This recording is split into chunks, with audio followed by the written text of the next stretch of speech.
আমি তো রাজাকার মুক্তি দেখতে লাগেনি আমি চাকরিটা পাইনে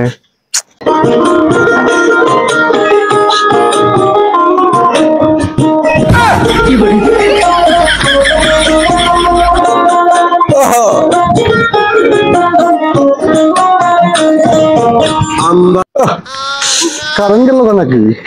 বক্সের ব্যাটারি গেল যাই হোক গান গেলে গেছে আজকে পয়েট গরম পিয়ন কোথায় গেল পিয়ন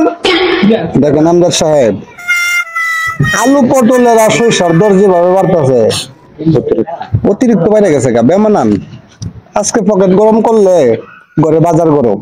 ঠিক আছে চিন্তা করেন না আপনি শুধু হয় হয় তাই কেন কুড়া প্রাপ্ত লোকেরাই তো চাকরি পাইবো আমের বাইরে কি আমি যাই নাকি না আমিও তো এমনি আচ্ছা আমাদের পিয়ন সাহেব তো দেখছি না রাফি সাহেব এই রাফি সাহেব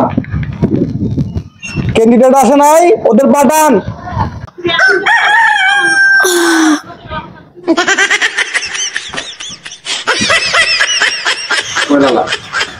স্যার একটু ঘুমানি লাগেও দেয় না সারাদিন খালি কেডার কেডার করে হেয়ার কুড়া আর আমার কুড়া তো একই কিন্তু আমি একটু পড়ালে হয় একটু যাই দেখি সারে কি তার লাগে দেয় আজকে তো বেটার হোয়াইট গরম হইব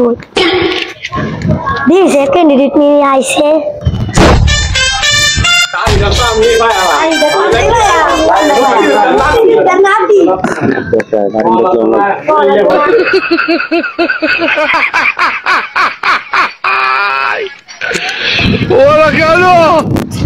বুঝলাম না আমি তো রাজাকার মুক্তি দেখতে লাগেনি আমি চাকরিটা পাইনে স্যার ডাকছেন হ্যাঁ রাফি সাহেব আপনাকে ডাকছিলাম আমি আমাদের যে ইন্টারভিউ দেওয়ার জন্য ক্যান্ডিডেট আসার কথা তারা কি আসছে জি স্যার ইয়া বড় লাইন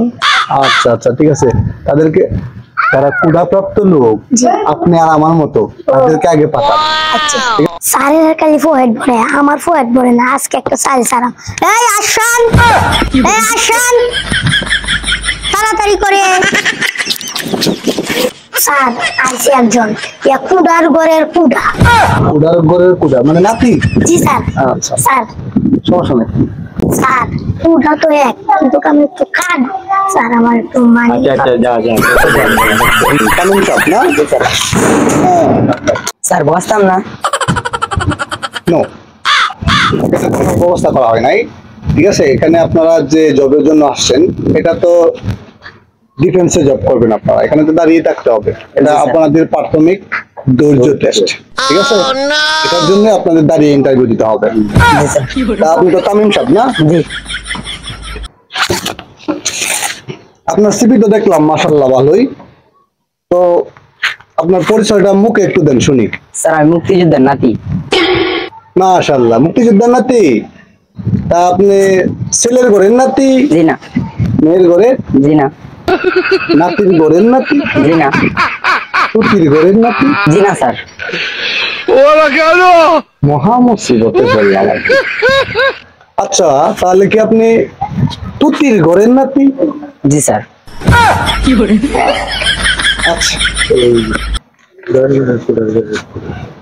তাহলে তো আমাদের পিয়ন সাহেব ঠিকই বলছিল কুড়ার ঘরের কুড়া আচ্ছা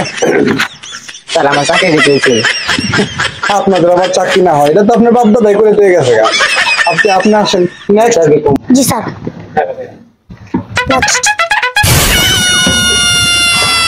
কি অবস্থা ভালো আছেন আপনার পরিচয়টা শুনি আমার পরিচয় হলো মুক্তিযোদ্ধার নাতি মাশাআল্লাহ একজন বীর শ্রেষ্ঠ সন্তানের নাতি আপনি যারা আমাদের দেশকে স্বাধীন করার জন্য লড়াই করেছিল তাদের নাতি আপনাদেরকে সম্মান করতে হয় আচ্ছা তা আপনার তো বয়স একেবারেই কম আপনার হাইটও কম একটু মাফে আইতো না কেরে মাফে নাইলে চুলা থেকে রে চুলো তুললাম আব্বা ওডার হ্যাঁ সরকারের এই ব্যবস্থা তো রয়েছে আচ্ছা ঠিক আছে আপনি আসেন আলবদন কোথা থেকে এসেছি স্যার কি কুড়া আলবদন আল বদর কুড়া